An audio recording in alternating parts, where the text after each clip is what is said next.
If you boys need any sort of my team grinding, make sure to hit up my boy Witty over on Twitter. He's got the fastest, most reliable, and the cheapest prices out there.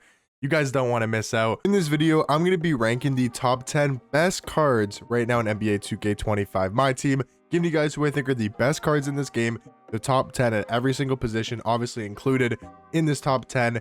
And yeah, let me know in the comment section down below, what do you guys think about my top 10 ranking? Let me know who you guys think are the best cards in this game. But at number 10, I do think it's going to be Dark Matter Hakeem. There's a lot of great cards that I'm leaving off this list. A top 10 is ridiculously hard to rank because there's so many great cards. Like for example, Dark Matter Chet, Dark Matter Giannis. Those guys are cards that I was seriously considering putting in this top 10.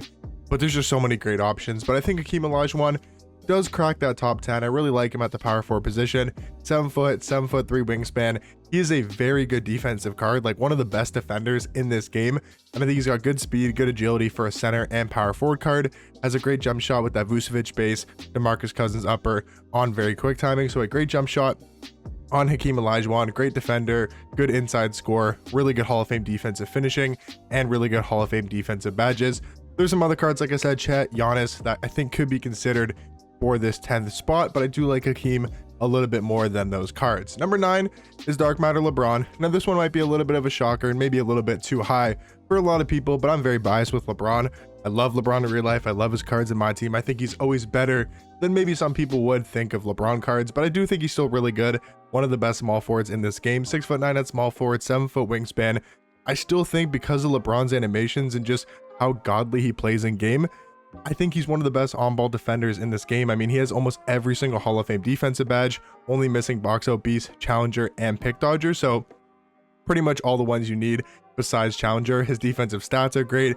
His obviously athleticism and finishing stats are amazing, like 98 driving dunk, 98 vertical. Having 98 speed, 98 agility on LeBron makes him insanely quick for a 6'9", 250, 7 foot wingspan type of card.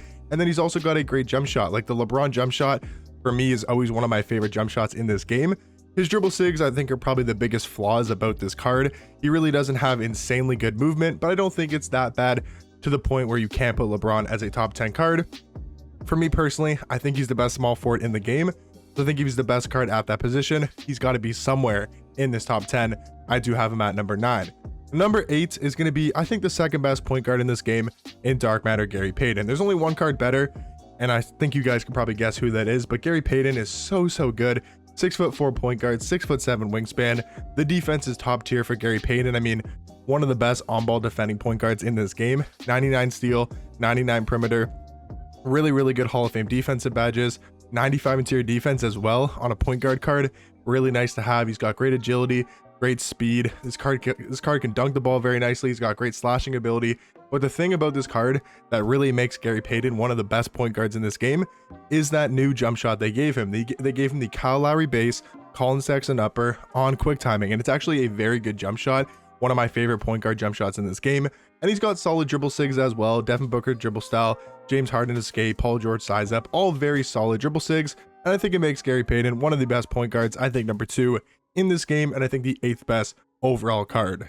Now number 7 here is going to be Dark Matter Dr. J, and I will say the next 3 cards here are all going to be shooting guards. I think these are the top 3 shooting guards in this game, and I think it's all very close at the shooting guard position. So number 7, Dr. J, we'll get to number 6 and number 5, but they're all shooting guards, and I think you could rank them in whatever order you want to.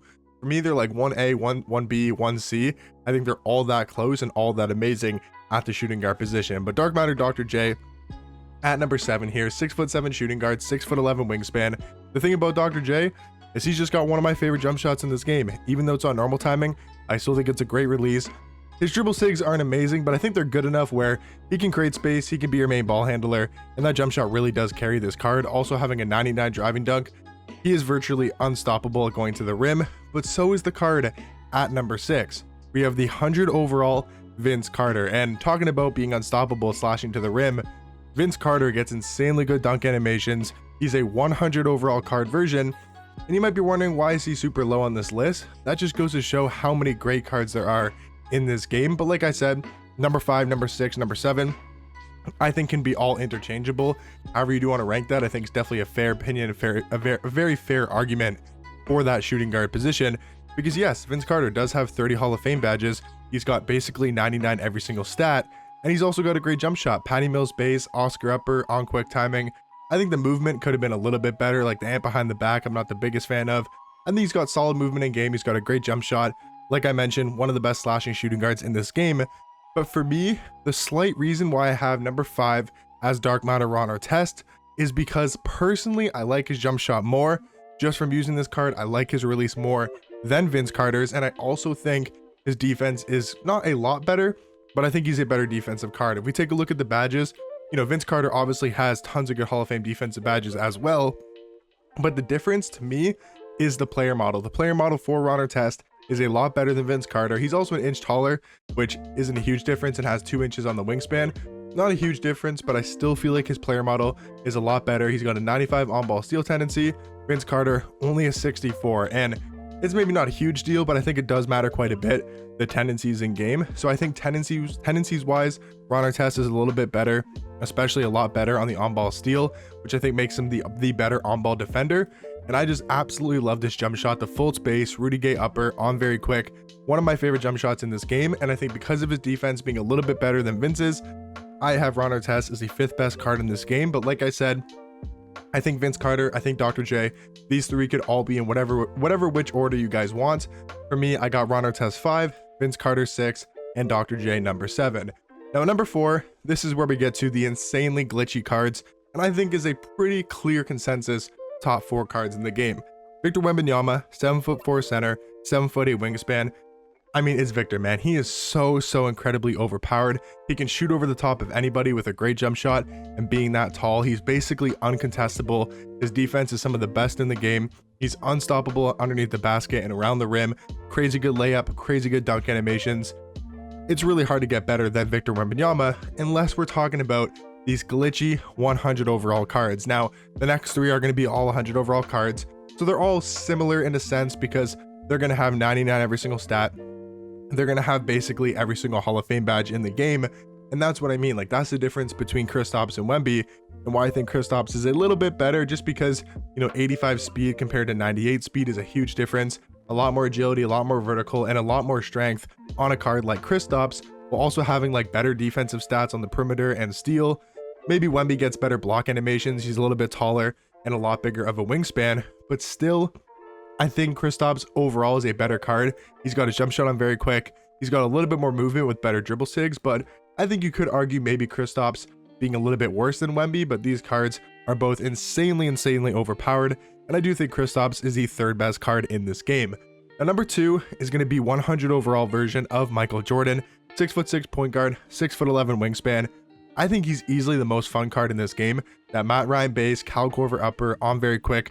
One of my favorite jump shots, super quick, very good for 3 hunting with this card. He's got the Darius Garland dribble style, the best dribble style in this game, and not bad sigs other than that. He's got great movement, very good slasher, and of course, 100 overall card, a really good stats, really good badges, of course. But number 1, guys, I think it's Shaquille O'Neal. Shaq, 100 overall cards, 7'1", can play power forward, 7'7" wingspan. Obviously going to be ridiculous on defense. His player model animations are pretty much the best in the game. They gave him such a good jump shot. Chris Bosh base, Franz Wagner upper, on very quick timing, one of the best jump shots in this game for a big. And they also gave Shaquille O'Neal the best dribble style in Myteam, which is ridiculous. He's also got the Curry behind the back. He's got the Zach LaVine escape. Like, this card's got elite level movement for a 7'1" card that can play power forward with these stats, these badges. And we know how dominant Shaq is in game just because of his player model. So I think for me personally, he is easily going to be the best card in the game. But these guys are going to be my top 10 best cards right now in my team. Let me know in the comment section down below, what do you guys think about my rankings? And I'll catch you guys in the next one. Peace.